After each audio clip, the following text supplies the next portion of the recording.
चलिए हम आ जाते हैं कक्षा 8 गणित। देखिए आज हम लोग हल करने वाले हैं अभ्यास 2A है ना। तो अभ्यास 2A को हल करने से पहले ना देखिए हम लोग का चैप्टर का नाम है वर्गमूल ना। तो थोड़ा सा वर्गमूल के बारे में समझते हैं, इसके बाद अभ्यास को हल करते हैं। चलिए हम लोग को चैप्टर का नाम है वर्गमूल।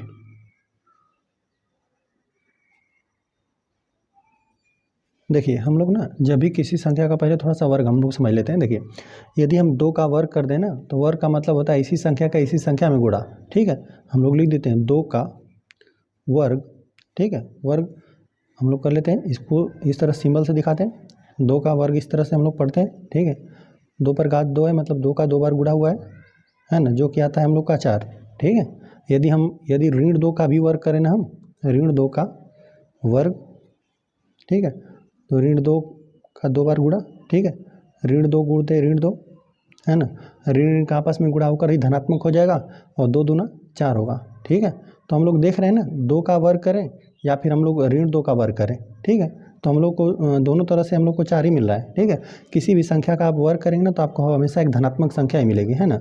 यदि आप शून्य का वर्ग कर देंगे ना, यदि शून्य का वर्ग कर देंगे तभी आपको शून्य प्राप्त होगा, लेकिन यदि आप कोई संख्या का वर्ग करें ना तो आपको एक धनात्मक संख्या ही प्राप्त होगी। ठीक है, परिमेय संख्या रहेगा तो परिमेय संख्या प्राप्त हो जाएगी। जैसे हम लोग एक परिमेय संख्या का भी बता दे रहे हैं, जैसे हम 4/5 का वर्ग कर दें। ठीक है, तो यहाँ पर हम लोग लिख देते हैं 4/5 का वर्ग। ठीक है, तो देखिए अंश में देखिए अंश में 4 है ना, तो 4 का भी 2 बार गुणा हो जाएगा, 4 गुणते 4, और हर में 5 है तो 5 का 2 बार गुणा होगा, 4 चौका 16, 5 5 25 हो जाएगा। यही इसका वर्ग निकल कर आएगा, है ना। तो देखिए आप देख रहे हैं ना कि जब आपने 2 का वर्ग किया तभी भी 4 आ गया। ठीक है, जब आपने ऋण 2 का वर्ग किया तभी भी हम लोग को 4 आ गया, है ना। देखिए वर्ग का चिन्ह होता है कि इस पर 2 पर हम लोग इस तरह 2 घात लगा देते हैं तो यह वर्ग का चिन्ह होता है। ठीक है, वहीं वर्गमूल का क्या चिन्ह होता है, हम लोग देखिए इस तरह लिख देते हैं 4 का वर्गमूल। ठीक है, 4 का वर्गमूल मतलब इस तरह से हम लोग करड़ी का चिन्ह बनाते हैं, यही होता है वर्गमूल का चिन्ह, करड़ी। ठीक है, ये देखिए वर्ग का मतलब मान होता है 2। ठीक है, वहीं करड़ी का मान क्या होता है 1/2 होता है। ठीक है, करड़ी का मान सिर्फ करड़ी रहेगा, इसका मान होता है ना जो भी संख्या पर लगा रहेगा, है ना। मान लेते हैं यक्स है, यक्स पर करड़ी लगा हुआ है तो यक्स घात कितना 1/2। ठीक है, करड़ी का मान 1/2 होता है। ठीक है, तो 4 का वर्गमूल मतलब हम लोगों ने करड़ी में 4 को लिख दिया। ठीक है, तो देखिए इसका मतलब हुआ 4 गुणते 4, 2 बार 4। ठीक है, 2 बार 4 नहीं, इसको 4 को हम लोग लिखेंगे 2 गुणते 2।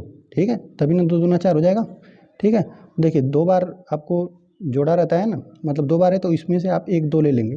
ठीक है, तो इसी तरह से वर्गमूल निकलेगा। ठीक है, देखिए अब यहाँ पर हम लोग देखिए 4 का वर्गमूल देखिए, क्योंकि आपने 2 का वर्ग किया तभी भी 4 आया, ऋण 2 का वर्ग किया तभी भी 4 आया, तो इसका ना 4 का वर्गमूल या तो आपका 2 भी हो सकता है और ऋण 2 भी हो सकता है। ठीक है, लिख देते हैं यहाँ पे वर्गमूल। देखिए अब इसी को हम लोग इस तरह से कर दें, करनी में 4 तो रहेगा ही, अब इसको हम लोग ऋण 2 गुणते ऋण 2 भी हम लोग की यही संख्या रहती है ना, ऋण में ऋण का गुणा कर देंगे तभी भी हम लोग क्या आ जाएगा धन ही 4 आ जाएगा, ऋण का गुणा करके धन 4 हो जाएगा, 2 दूना 4 हो जाएगा, फिर भी यही आ जाएगा। तो यहाँ पर ऋण 2 का बार 2 बार जुड़ा बन रहा है। ठीक है, तो यहाँ पर हो जाएगा हम लोग को ऋण 2। ठीक है, तो हम लोग इस तरह से भी लिख सकते हैं 4 का वर्गमूल, 4 का वर्गमूल हम इस तरह लिख देते हैं करड़ी में 4 और यहाँ पे प्लस माइनस 2। ठीक है, इस तरह से लिखते हैं कि मतलब यहाँ पर आपका धनात्मक भी एक संख्या आ सकता है, किसी भी संख्या का आप वर्गमूल निकाल रहे हैं धनात्मक भी आ सकता है, ऋणात्मक भी आ सकता है, लेकिन जब वहीं आप किसी संख्या का वर्ग करते हैं तो हमेशा धनात्मक ही आएगा। 2 का हमने वर्ग कर दिया तो 4, और ऋण 2 का वर्ग कर दिया तो ये हम लोग का आ गया 4 आ गया। ठीक है, वर्ग करने पर 4 आ गया, यही 4 का वर्गमूल ऋण 2 भी आ सकता है और 4 का वर्गमूल है ना 2 भी आ सकता है। ठीक है, ये दोनों होगा, 4 का वर्गमूल 2 और 4 का वर्गमूल ऋण 2, और वहीं 2 का वर्ग 4, वहीं ऋण 2 का वर्ग कितना 4 भी। चलिए वहीं इस बात को हम एक बार और आपको बता देते हैं, देखिए कि वर्गमूल कैसे निकलता है। देखिए यदि यह करड़ी में 4 है मतलब 4 का आप वर्गमूल निकाल रहे हैं ना, तो देखिए हम लोग यहाँ पे 4 को क्या लिख सकते हैं, ऋण 2 का हम लोग वर्ग लिख सकते हैं, है ना, ऋण 2 का वर्ग लिख सकते हैं और बाहर इस तरह से करड़ी है, या फिर आप इसको ये भी लिख सकते हैं 2 का वर्ग लिख सकते हैं और बाहर करड़ी है। ठीक है, अब देखिए क्या होगा, हम इसको दोनों तरह से करके हल कर दे रहे हैं। देखिए अब यहाँ पर ना हमने करड़ी का मान आपको बताया कितना 1/2। ठीक है, करड़ी का मान होता है 1/2। देखिए यहाँ पर हो जाएगा ऋण 2 पर घात कितना 2, है ना, क्योंकि अभी हमने ऋण 2 का अभी वर्क करेंगे आप ना, तो यहीं आ जाएगा 4 आ जाएगा आपको वापस। ठीक है, देखिए यहाँ पे ऋण 2 का वर्ग मतलब ऋण 2 का 2 बार गुणा हुआ है। ठीक है, देखिए तो यहाँ पे ऋण ऋण का गुणा होकर धनात्मक हो जाएगा, 2 दूना 4 हो जाएगा, है ना। तो यहाँ पर हमने ऋण 2 का वर्ग लिख दिया और करंडी का मान कितना, ये हम लोग करंडी का मान होता है 1/2। ठीक है, यहाँ पर भी इसको भी हम लोग हल कर देते हैं। ठीक है, यहाँ पर 2 लिख देते हैं, 2 का वर्ग तो दिया हुआ है और इसका हम लोग करंडी का मान कितना 1/2। तो देखिए घात में आपस में गुणा हो जाता है। हम लोग जानते हैं कि कोई भी संख्या ए है, ए के पावर यम है, अब उसके भी पावर कुछ आप मान लेते हैं यन आ गया, तो हम लोग क्या कर देते हैं, घातों का आपस में गुणा कर देते हैं। ए के पावर यम यन हो जाता है। ठीक है, घातों का आपस में गुणा हो जाता है, तो हम लोग यहाँ पर भी कर देते हैं वही काम। ठीक, घातों का आपस में यहाँ पे गुणा कर दीजिए, यहाँ पर भी घातों में आपस में गुणा कर दीजिए। ठीक है, तो यहाँ पर देखिए इसको हम लोग हल कर रहे हैं, यहाँ पे घात का घात में गुणा कर देते हैं, ऋण 2 तो रहेगा ही और 2 गुणते 1/2। ठीक है, 2 में हम 1/2 का गुणा कर देंगे तो 2 आपस में विभाजित हो जाएगा, 2 पर ऋण 2 पर घात 1 मतलब ऋण 2 ही हम लोग को प्राप्त होगा। ठीक है, ऋण 2 मिला और इस तरह से यहाँ पर भी हम लोग कर दे रहे हैं 2, घात का घात में आपस में गुणा कर दे रहे हैं, तो घात में हो जाएगा गुणा, है ना। 2 के घाते 2 गुणते 1/2, 2 अंश में कट जाएगा, एक बचेगा, है ना। 2 पर घात किसी संख्या पर घात 1 रहता है तो मतलब वही संख्या। तो देख रहे हैं ना, हम किसी भी संख्या का वर्गमूल निकाल रहे हैं तो यहाँ पे ऋणात्मक और धनात्मक दोनों आएगा। ठीक है, करंडी में 4 का वैल्यू कितना हम लोग को +-2 दोनों निकलेगा। ठीक है, चलिए हम लोग आ जाते हैं अभ्यास पे। चलिए हम लोग लिख देते हैं, हम लोग हल करने वाले हैं अभ्यास 2A को। देखिए इसमें हम लोग को पहला प्रश्न दिया हुआ है ना, 1 से 15 के बीच की सभी विषम संख्याओं के वर्ग ज्ञात कीजिए। ठीक है, चलिए हम लोग हल करने वाले हैं पहले प्रश्न को ना। चलिए तो यहाँ पर हम लोग पहले लिख लेते हैं कि 1 से बीच में सभी विषम संख्याएं कौन कौन होता है। ठीक है, जो संख्या 2 से विभाजित हो जाता है उसे सम संख्या कहते हैं, जो 2 से विभाजित नहीं होता है उसे विषम संख्या कहते हैं। ठीक है, तो यहाँ पर हम लोग को 1 से पहले लिख देते हैं हम लोग, 1 से 15 के बीच की विषम संख्याएं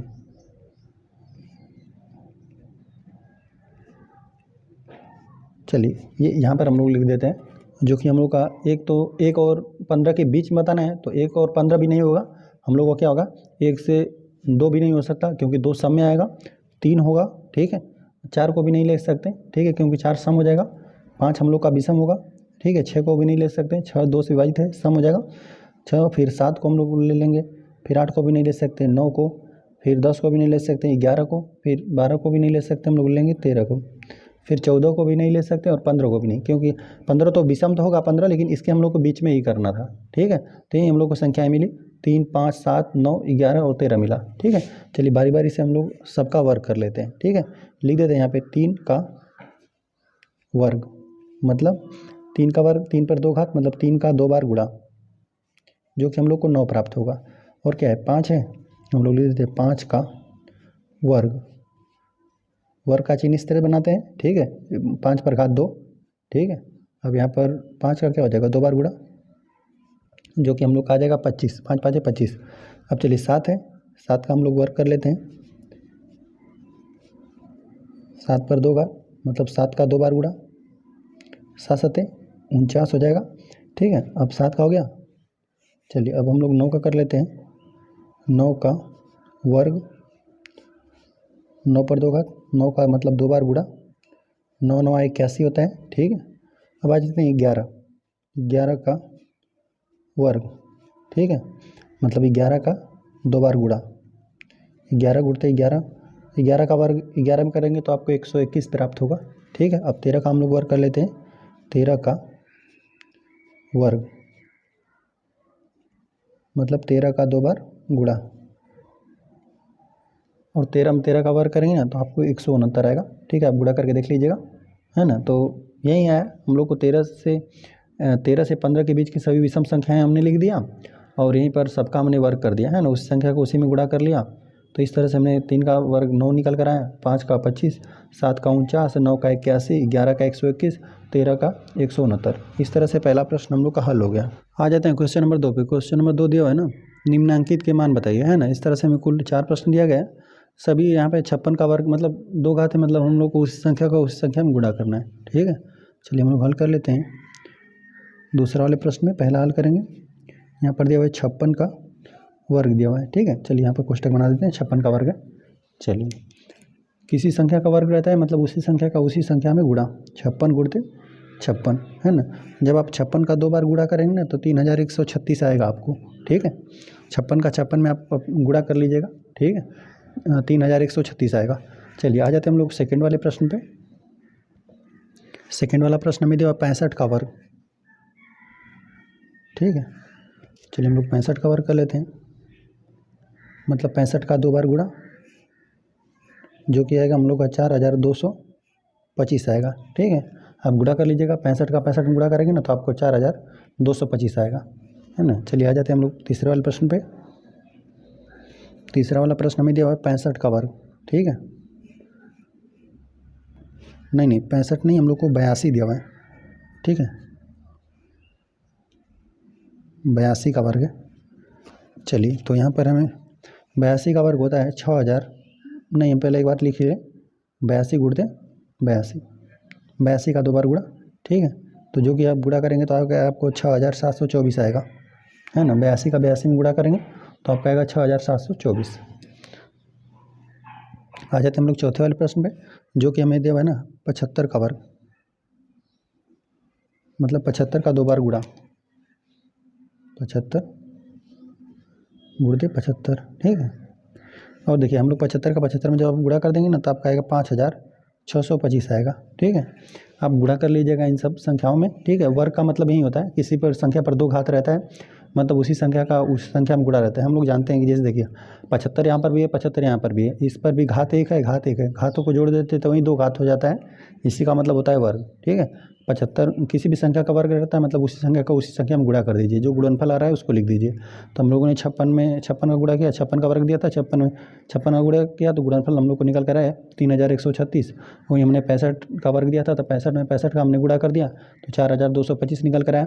82 का वर्ग दिया था तीसरा प्रश्न, तो हम लोग 82 का 2 बार गुणा कर देंगे, जो कि हम लोग को निकल कर आया 6724। वहीं 75 का वर्ग दिया था, मतलब 75 का हमने 2 बार गुणा कर दिया तो हम लोग गुणनफल निकल कर आया 5625। और ये इस तरह से सेकंड प्रश्न हम लोग का हल हो गया। आ जाते हैं क्वेश्चन नंबर 3 पे। क्वेश्चन नंबर 3 दिया है ना, निम्नांकित परिमेय संख्याओं के वर्ग ज्ञात कीजिए, है ना। मतलब हम लोग उसी संख्या का उसी संख्या में गुणा करना है, ठीक है। तो हम लोग हल करने वाले हैं तीसरा वाला प्रश्न। तीसरा वाले प्रश्न में भी हम लोग पहला हल करेंगे, पहला जो कि हमें दिया हुआ है ऋण 5, ठीक है। चलिए तो हम लोग इसी का वर्ग ज्ञात करना है तो हम लोग लिख देते हैं ऋण 5 का वर्ग हमको ज्ञात करना है। वर्ग का मतलब होता है उसी संख्या का उसी संख्या में गुणा, ठीक है। ऋण 5 का वर्ग का चिन्ह नहीं होता है, मतलब ऋण 5 गुणते ऋण 5। जब हम लोग किसी संख्या में आपस में गुणा कर देंगे तो ऋणात्मक ऋणात्मक रहेगा तो आपस में धनात्मक हमें संख्या प्राप्त होगी और 5 5 25 प्राप्त होगा, ठीक है।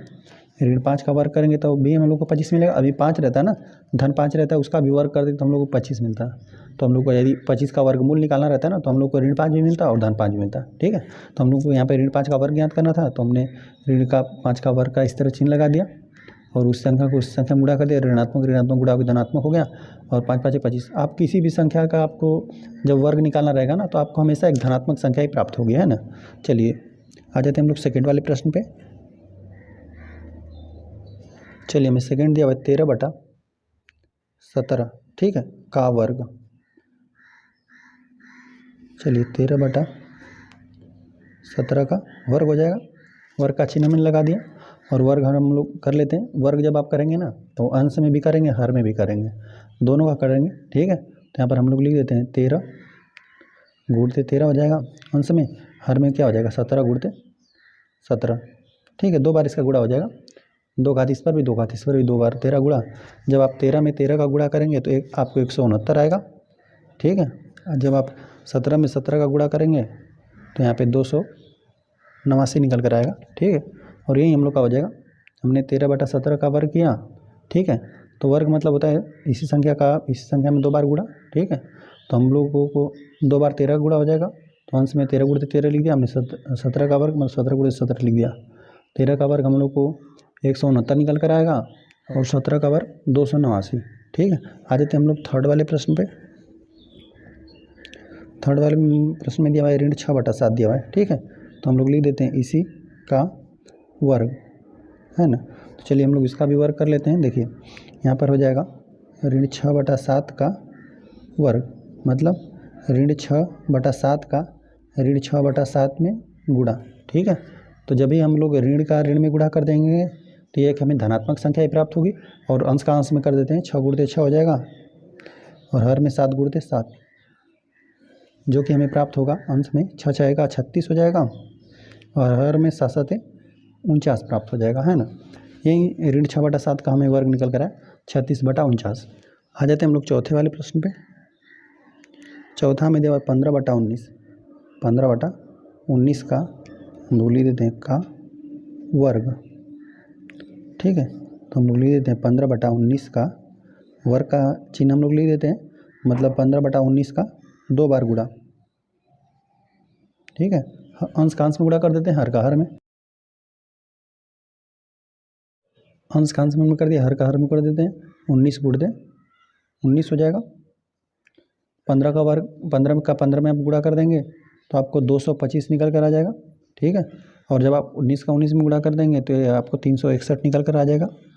तो यही हमको निकल कर आया 15/19 का वर्ग, है ना। 15/19 का हमने वर्ग का चिन्ह लगा दिया, 2 बार इसका गुणा कर दिया, अंश का अंश में कर देंगे, हर का हर में कर देंगे। 15 का जब आप गुणा करेंगे ना तो आपको 225 आएगा, जब 19 में 19 का आप गुणा कर देंगे ना तो आपको 361 आएगा। ठीक है, और इस तरह से चौथा प्रश्न भी हम लोग का हल हो गया। आ जाते हैं हम लोग पाँचवा वाले प्रश्न पे। पाँचवा में हमें दिया हुआ है ना ऋण 125 दिया हुआ है ना। चलिए इसका भी हम लोग वर्ग कर लेते हैं, का वर्ग, मतलब ऋण 125 का वर्ग का चिन्ह हमने लगा दिया और हम लोग ऋण 125 का 2 बार गुणा कर देते हैं, गुणते हैं ऋण 125। ठीक है, देखिए चिन्हों का जब आप गुणा कर देंगे ना, ऋणात्मक यह भी परिमेय संख्या, यह भी ऋणात्मक, ऋणात्मक में ऋणात्मक गुणा होकर एक हमें धनात्मक परिमेय संख्या प्राप्त होगी। और साथ साथ अब जब 125 का 125 में आप गुणा कर देंगे ना तो आपको यह आएगा 15,625 आएगा। ठीक है, देखिए हम लोग को ऋण 125 का वर्ग करना था तो हमने वर्ग का चिन्ह लगा दिया, 125 का 2 बार गुणा कर दिया और यहाँ पे साथ में दोनों ऋणात्मक रहेगा, ऋण का गुणा होकर हमेशा हमें एक धनात्मक परिमेय संख्या प्राप्त होगा। जब भी हम लोग को कोई धनात्मक परिमेय संख्या रहेगा तभी वर्ग करेंगे तभी धनात्मक आ जाएगा, ऋणात्मक परिमेय संख्या रहेगा तभी हमको एक धनात्मक परिमेय संख्या ही प्राप्त होगी। ठीक है, तो ऋण का गुणा होकर हमें धनात्मक हो गया। 125 का 125 में आप गुणा करके देख लीजिएगा, 15,625 आएगा। और यही इस प्रश्न का हल है। चलिए हम लोग आ जाते हैं अगले प्रश्न पे। अगला हमें दिया हुआ है ना, जो कि हमें दिया हुआ है 9/23। चलिए इसका भी हम लोग लिख देते हैं का वर्ग, तो हम लोग लिख लेते हैं यहाँ पे। ठीक है, 9/23 का वर्ग। ठीक है, मतलब इसी संख्या की इसी संख्या में हम 2 बार गुणा कर देते हैं, 9 यहाँ पे ऋण 23 है ना, मतलब ये परिमेय संख्या हम लोग का ऋणात्मक है। ठीक है, और इसका हम लोग फिर इसी में गुणा कर देते हैं, 9/23। ये ऋणात्मक का गुणा करेंगे तो एक हमें धनात्मक परिमेय संख्या ही प्राप्त होगी। ठीक है, बाकी अंश का अंश में हर का हर में गुणा कर देते हैं हम।